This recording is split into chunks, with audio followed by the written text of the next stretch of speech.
Alright, Shalom. Shalom, first and foremost. I would like to begin this lesson by giving all praises, all honor, and all glory to Yahweh.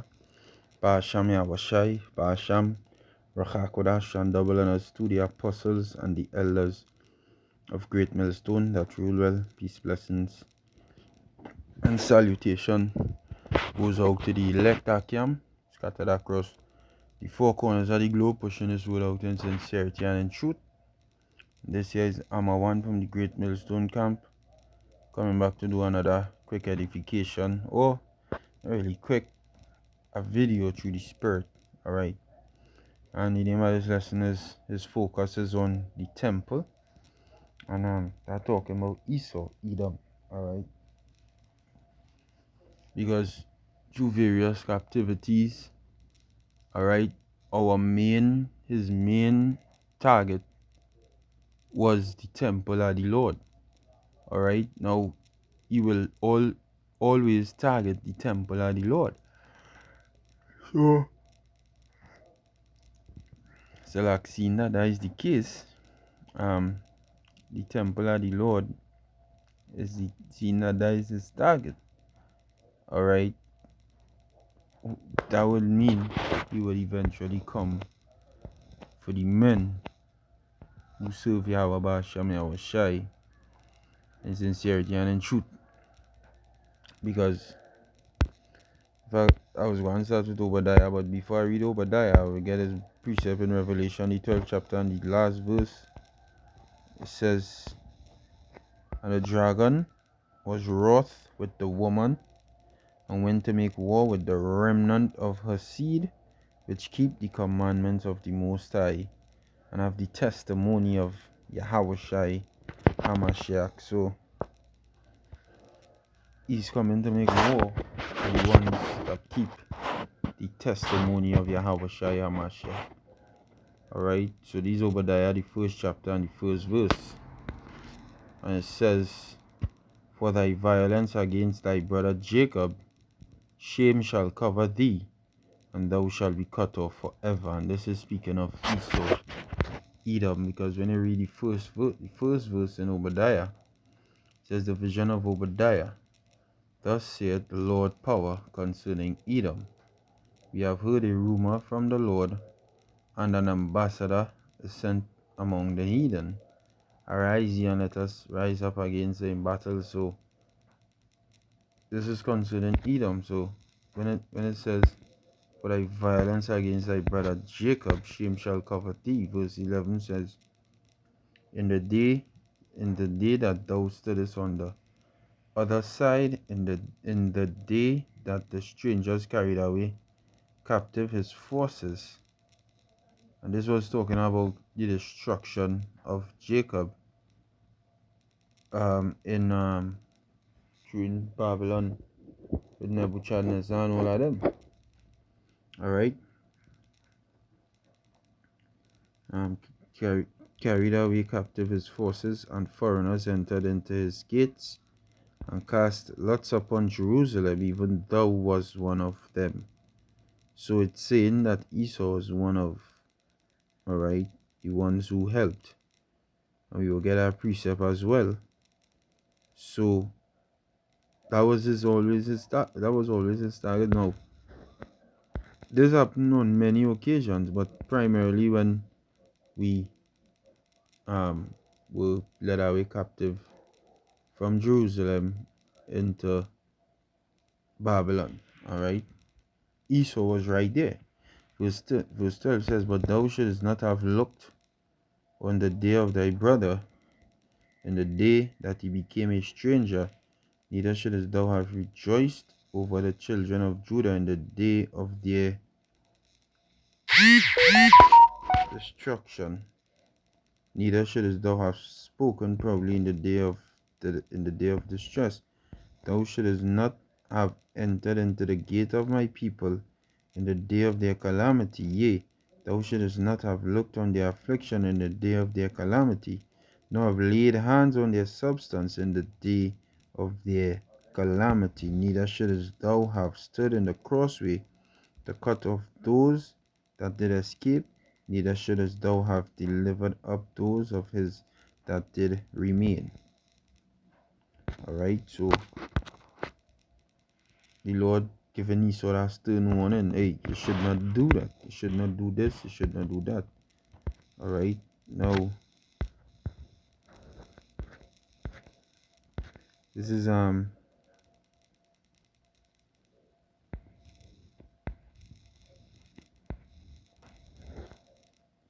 Second Chronicles 36 and verse 17. It says, therefore he brought upon them the king of the Chaldees, who slew their young men with the sword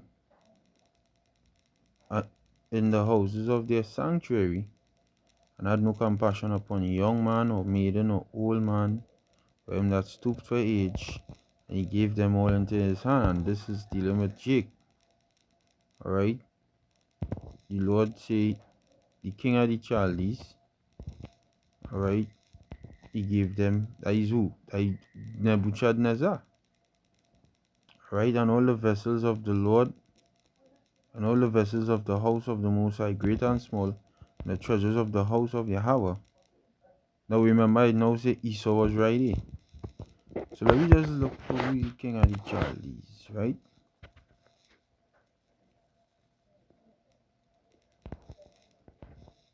Right, so the NLT says, Sirach, Second Chronicles 36 and 17.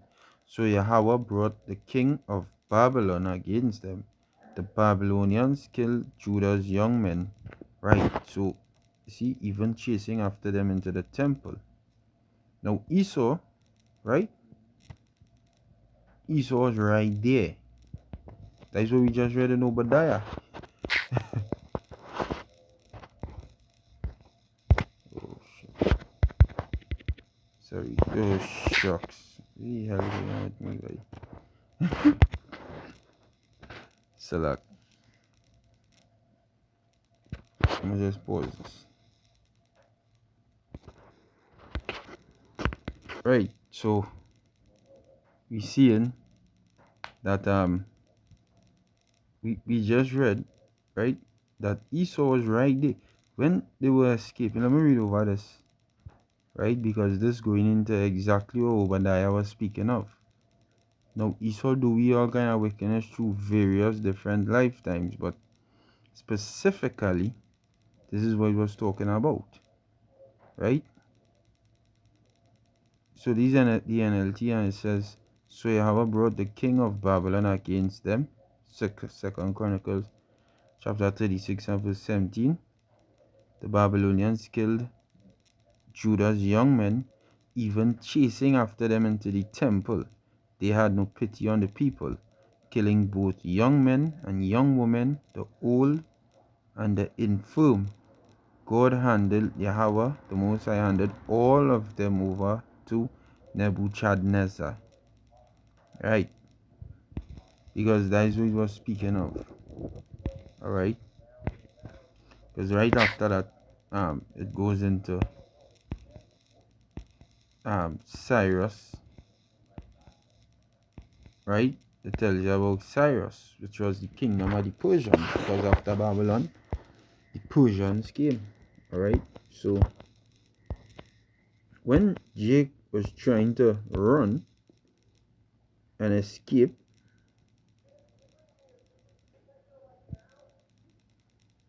right? Jake was trying to escape. We just read Esau, right? Obadiah verse 14. Neither shouldest thou have stood in the crossway to cut off those that did escape, neither shouldest thou have delivered up those of him that did remain in the day of distress. Right? This was that day of distress. Because that was when Judah fell, the kingdom, everything that we had with King David coming all the way down to the last king. Right? Let me see who the last king was. Not sure. First chapter. I remember his name offhand right now.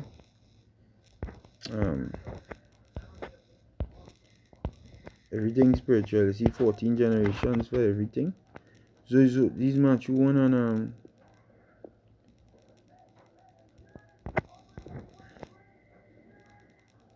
Matthew 1 and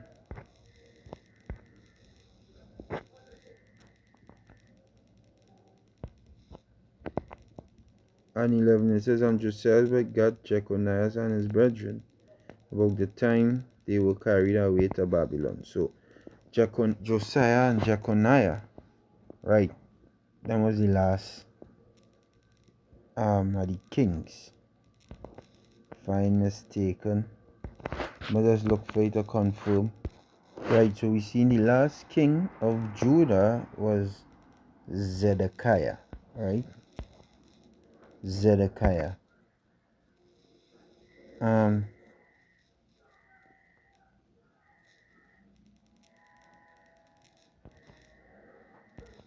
Right.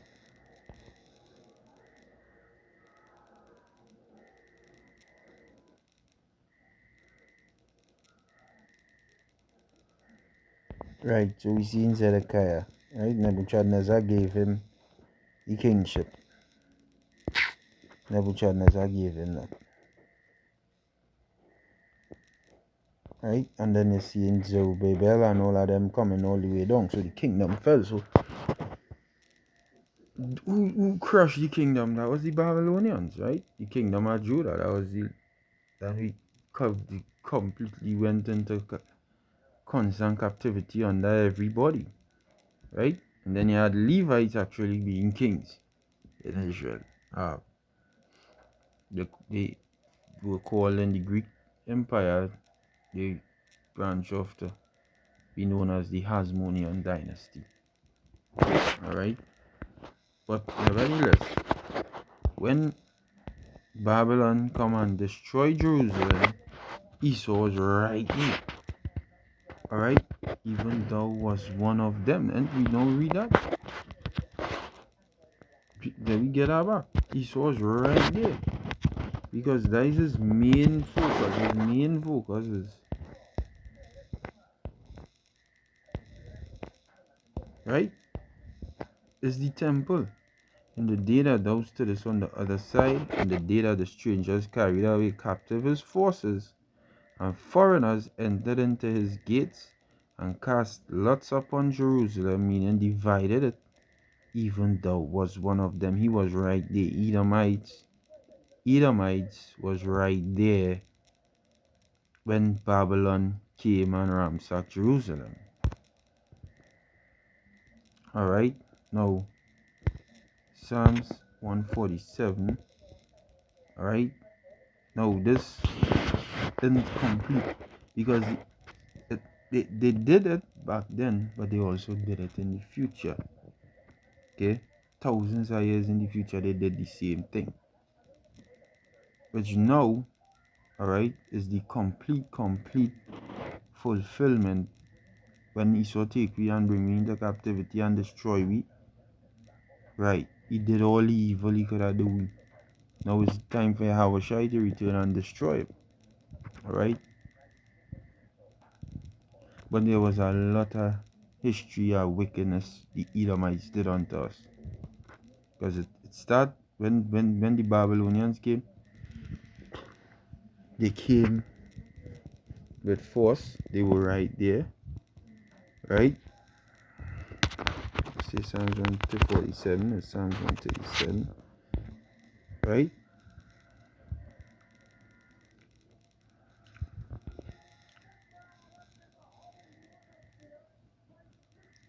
Because when you read Psalms 137 and verse 7, it says, remember, O Yahweh, the children of Edom. You see, Edom was right there. In the day of Jerusalem, who said, raise it, even to the foundation thereof. Now, let me look for that word, the children of Edom.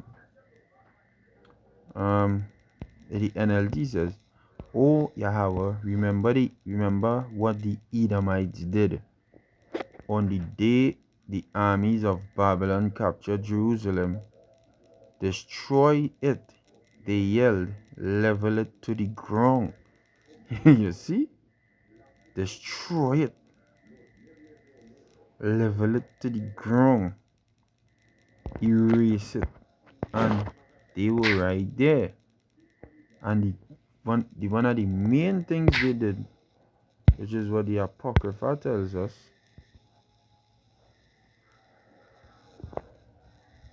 alright? The Apocrypha tells us in the book of 1st Ezra, the 4th chapter and the 40th verse I will read from. Alright, it says, neither in her judgment is any unrighteousness, and she is the strength, kingdom, power, and majesty of all ages. Blessed be the power of truth. And with that he held his peace, which is Zerubbabel, right? This is in the Medo-Persian Empire here. And all the people then shouted and said, great is truth, and mighty above all things. Then said the king unto him, ask what thou wilt more than is appointed in the writing, and we will give it thee, because thou art found wisest, and thou shalt sit next me, and shall be called my cousin.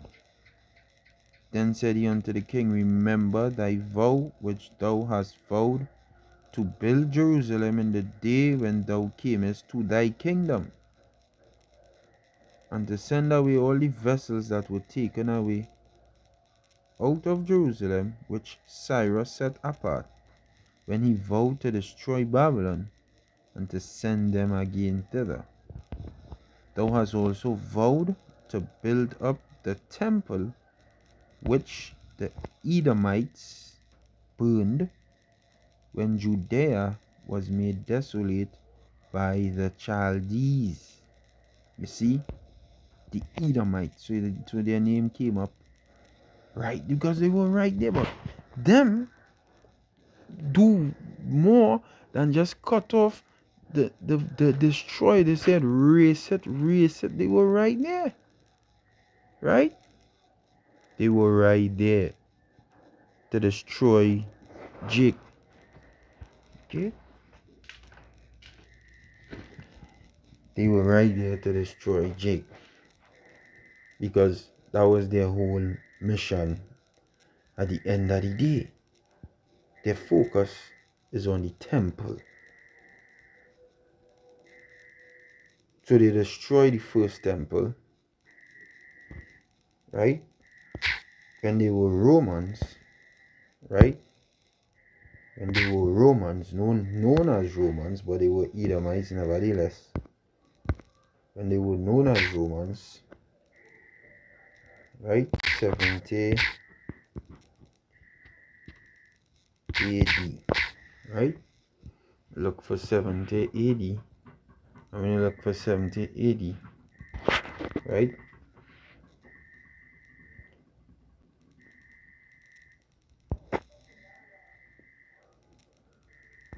This is what they did. This was their main thing, right? AD 70. Jerusalem.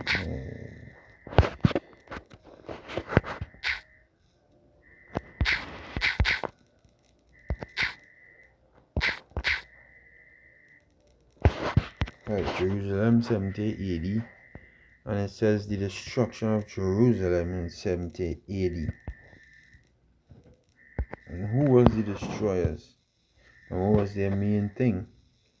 Because from 66, right, which was now going to say from 66 to 70 AD, they came with war in their heart, alright? The destruction of Jerusalem in 70 AD. The Jewish wars began in 66 AD, and they were a direct revolt by the Jews against Rome's authority. Titus with his Roman legions arrived at the outermost northern wall of Jerusalem. The Passover of 70 AD, the Romans built embankments and earthenwork. They placed battering rams, and the siege began. See, you ain't getting the whole thing. That Vespasian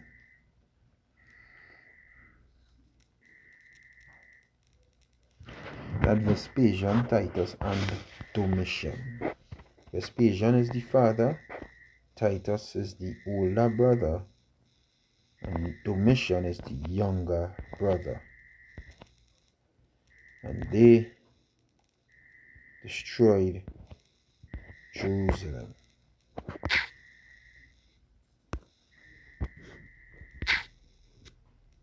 Right. The destruction of Jerusalem. You didn't get in the name at all. Sorry. But you ain't getting the name at all. Right? You ain't getting the name at all. Yes, no.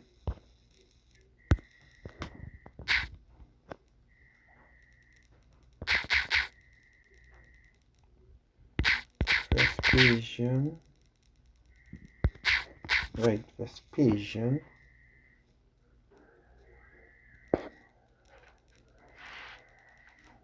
Right.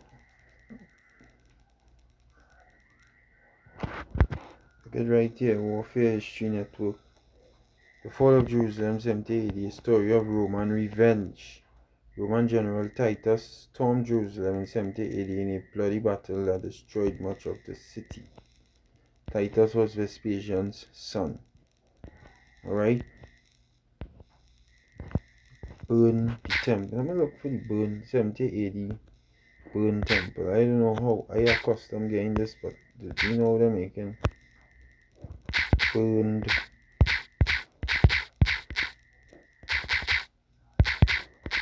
temple.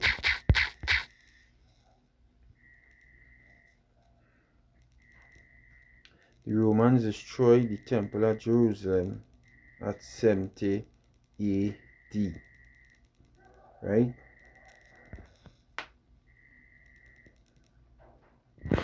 Right. Right. Destruction of Jerusalem, 70 AD.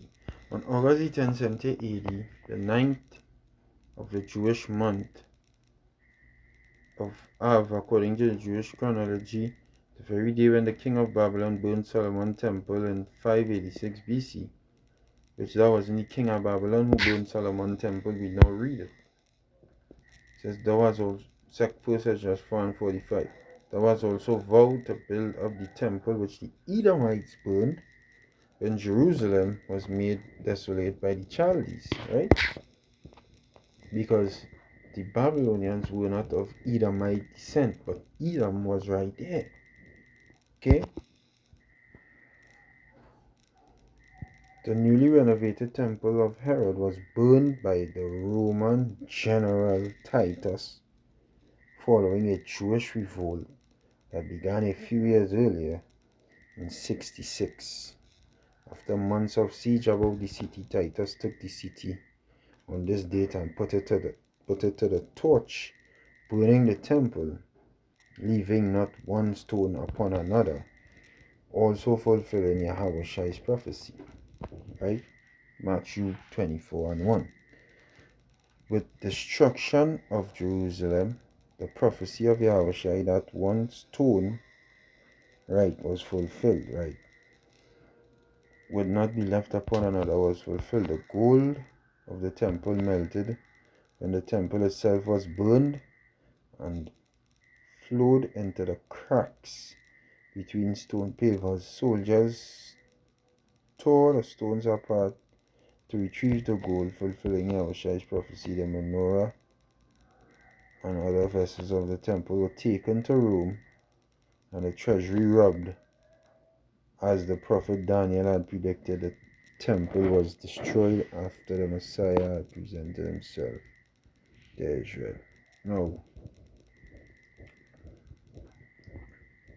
they commemorated Titus for that by building the Ark of Titus, and on the Ark of Titus, I'm gonna just look for that real quick, right? Ark of Titus. So we see it, right? is a tradition, is a pattern, right?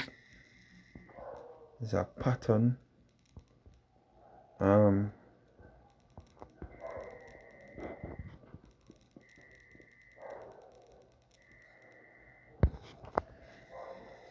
of Edom burning the temple, because they burned. Titus was an Edomite. Titus was an Edomite. We know this now. Alright, it says the Ark of Titus is a Roman triumphal ark which was erected by Domitian in circa 81 CE at the foot of the Palatine Hill and the Via Sacra in the Forum Romanum, Rome. It commemorates the victories of his father Vespasian and brother Titus in the Jewish war in Judea, when the great city of Jerusalem was sacked and the vast riches of its temple plundered. The ark is also a political and religious statement expressing the divinity of the late Emperor Titus.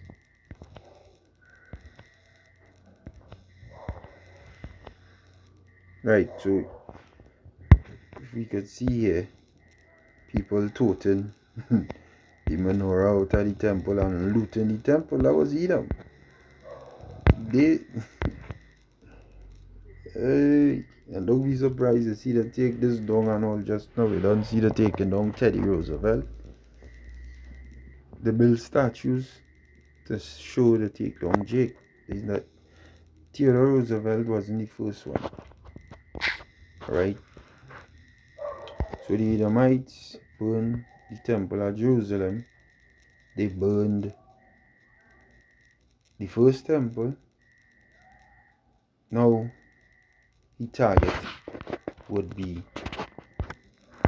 third temple. And this is the book of 1 Peter chapter 2 and verse 5. It says, ye also as lively stones are built up a spiritual house, and holy priesthood, to offer up spiritual sacrifices acceptable to the Most High by Yahweh HaMashiach. Alright? This is the third temple. The men. Alright? We is the house. Because what the Lord said, He said, I will dwell in them, and I will be in them. 2 Corinthians chapter 6 and verse 18. It says, I read from 16. It says, and what agreement had the temple of the Most High with idols? For ye are the temple of the living power. As the Most High had said, I will dwell in them and walk in them, and I will be their power, and they shall be my people. Okay?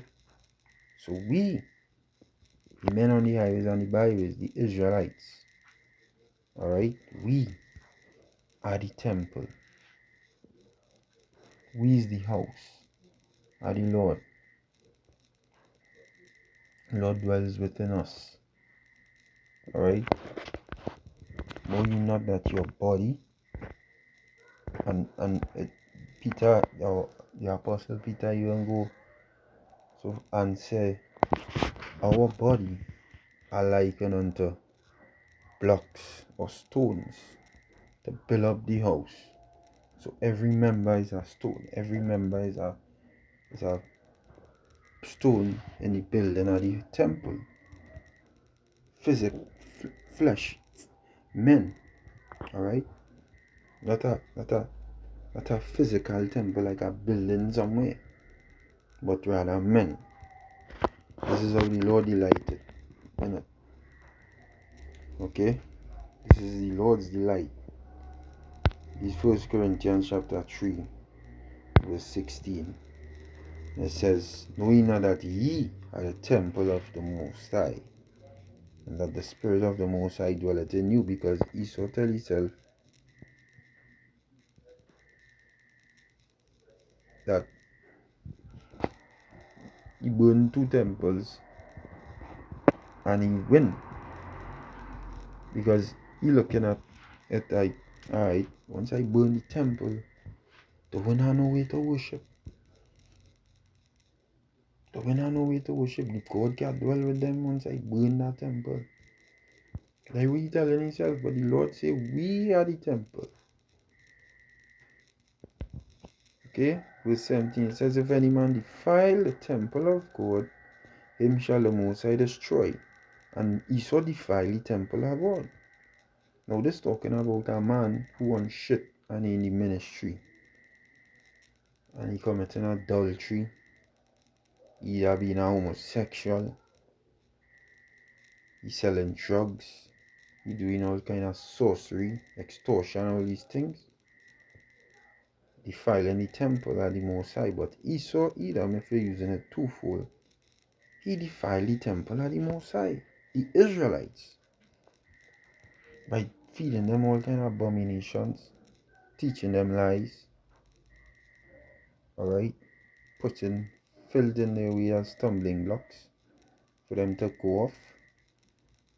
He defiled the temple of the Most High, so he will be destroyed, alright, for the temple of the Most High is holy, which temple ye are, okay, because we are the temple of the Most High. We are the temple of the Most High. So now, seeing that we are the temple of the Most High, and his focus is on the temple, what do you think will come next? Naturally, the wrath that he have within himself. This is Revelation 12:12. It says, therefore rejoice ye heavens, and ye that dwell in them. Woe to the inhabitants of the earth and of the sea, for the devil is come down unto you, having great wrath, because he knoweth that he hath but a short time. Because the temple is being constructed. And when the temple of the Lord in construction, heathens tend to get mad. They don't want us to build the temple of the Lord. They don't want it. Because they see it as a big threat. They see it as the Most High dwelling with us. And they know once the Most High dwelling with us, then there is no hope for them to continue their rulership over us. So that is why they see this as a big threat. So their next move is the move which they always took, which was wrath. That was the move they always took, wrath. Burn the temple. Burn it. And then the temple, alright, all you're calling all yourself the temple of the Lord. We'll fight against all that. So that is where they come in next and do. That is why I read first precept, Revelation 12:17. It says, and the dragon, which represents Esau, which represents Rome, was wroth with the woman, and went to make war with the remnant of her seed, which keep the commandments of the Most High, and have the testimony of Yahweh and Mashiach. Alright? And that is what coming.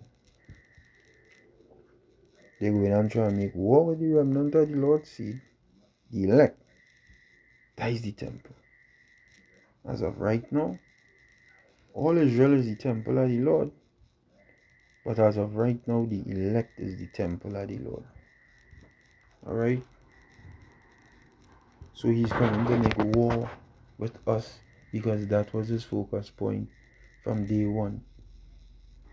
He was there with the Babylonians, cutting off Jakes who trying to escape from the destruction. He stand up in the way. Where the fuck you going?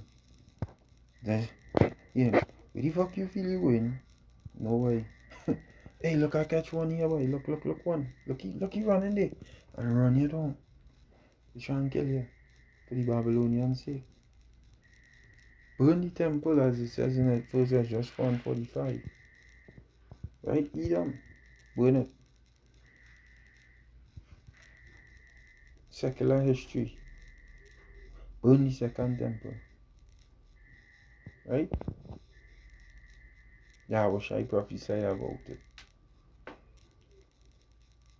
So what you feel you going to do now in these last days? Anything different? The third temple going on be the target. So you men out there who bullshitting and feel this thing is some kind of joke thing and it's a game playing thing. This is serious business. Okay?